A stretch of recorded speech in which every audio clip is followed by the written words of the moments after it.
Ertugrul گندوز کو کہتا ہے کہ تم کیوں اٹھ گئے ہو؟ وہ کہتا ہے کہ مجھے والدہ سے ملنا ہے۔ ارطغرل بتاتا ہے کہ تمہارا دوسرا بھائی آ رہا ہے، میں اس کے انتظار میں بیٹھا ہوا ہوں۔ گندوز کہتا ہے کہ آپ نے میرا بھی اسی طرح انتظار کیا تھا؟ ارطغرل کہتا ہے ہاں ایسے ہی کیا تھا۔ اس کے بعد وہ گندوز کا ماتھا چومتا ہے اور اسے کہتا ہے کہ میں والدہ کے پاس جا رہا ہوں۔ ارطغرل کہتا ہے نہیں، تم ان کے پاس نہیں جاؤ گے، تم جا کر سو جاؤ، پھر تمہارا بھائی جلدی آ جائے گا۔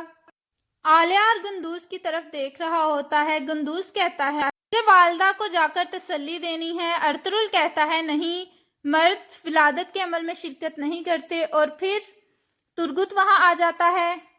ترگت آتا ہے۔ ارطغرل ترگت کو کہتا ہے کہ تیار رہو۔ دوسری طرف آرتک صاحب خیمے سے نکلتے ہیں۔ ارطغرل فوراً کھڑا ہو جاتا ہے اور آرتک صاحب سے پوچھتے ہیں کہ حلیمہ خاتون اور میرے بچے کی حالت کیسی ہے؟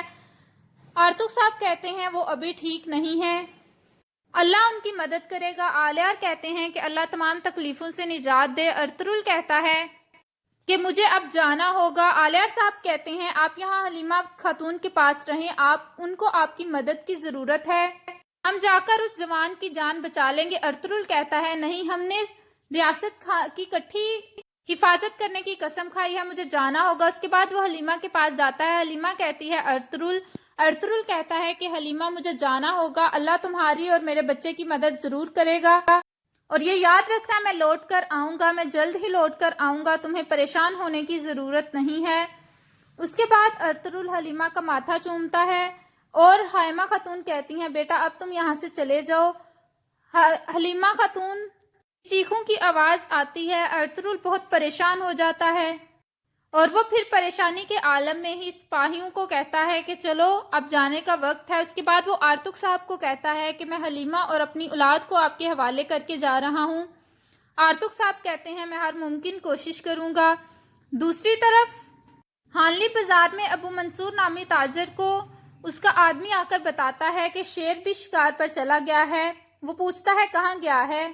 وہ آدمی بتاتا ہے جہاں پر گدڑ گئے تھے۔ اس کے بعد ابو منصور نامی شخص اٹھتا ہے اور اس کے ساتھ باقی سارے آدمی بھی اٹھ کھڑے ہوتے ہیں۔ دمرول یہ ساری کاروائی دیکھ رہا ہوتا ہے۔ وہ اپنے ایک سپاہی کو کہتا ہے کہ تمام سپاہیوں کو خبر کر دو، ہم پتہ لگائیں گے کہ یہ کہاں پر جا رہے ہیں۔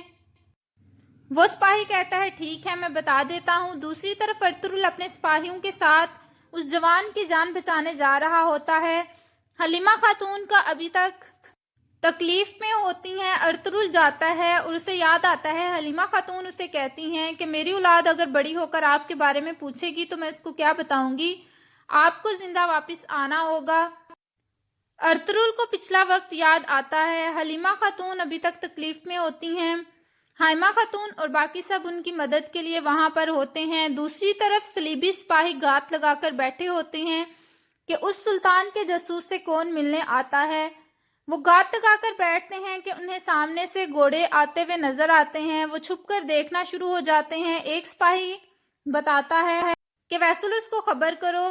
وہ ایک جگہ گھوڑے باندھتے ہیں اور پہاڑ سے نیچے اترنا شروع ہو جاتے ہیں۔ ویسلس کے پاس ایک سپاہی آتا ہے اور وہ بتاتا ہے کہ وہ پہنچ چکے ہیں اور انہوں نے اپنے گھوڑے ایک جگہ باندھے ہیں اور اب وہ پہاڑی سے نیچے اتر رہے ہیں۔ ویسلس کہتا ہے ان کو جانے دو اندر، جب وہ نکلیں گے ہم اس کے بعد ان پر حملہ آور ہوں گے۔ وہ بتاتا ہے کہ ارطغرل اور اس کے سپاہی تھے۔ ویسلس کہتا ہے اچھا تو وہ ارطغرل تھا، اب اس کا مجھے اندازہ ہو گیا ہے، آج وہ زندہ بچ کر نہیں جائے گا۔ وہ اپنے کمانڈر کو احکامات جاری کرتا ہے اور کہتا ہے کہ تمام سپاہیوں کو باخبر کر دو کہ اب جنگ ہوگی۔ وہ کمانڈر وہاں سے چلا جاتا ہے اور اپنے سپاہیوں کو جا کر بتاتا ہے، ان کو آواز لگاتا ہے اور ان کو کہتا ہے کہ آپ نے باخبر رہنا ہے اور تیار رہنا ہے، ہم تھوڑی ہی دیر میں حملہ آور ہونے والے ہیں۔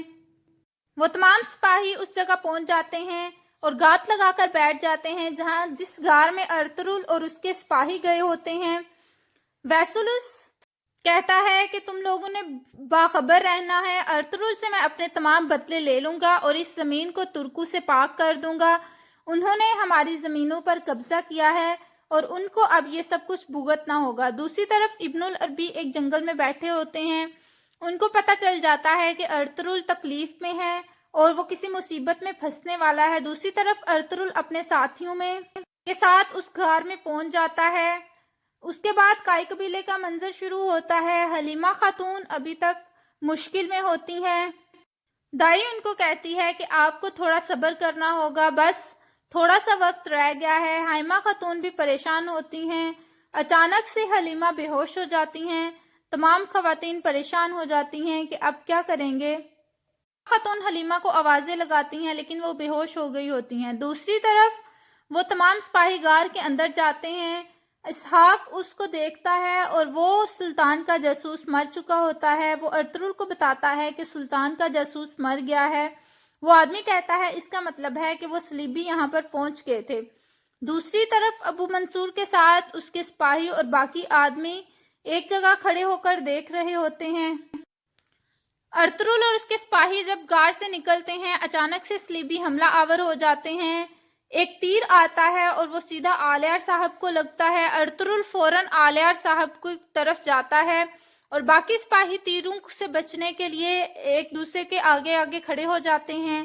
ابو منصور نامی تاجر اور اس کے ساتھی سپاہی یہ سارا منظر دیکھنا شروع ہو جاتے ہیں۔ ارطغرل فوراً سے آلیار کو پکڑتا ہے۔ اچانک سے ویسلس اور اس کے دوسرے سپاہی بھی سامنے آ جاتے ہیں۔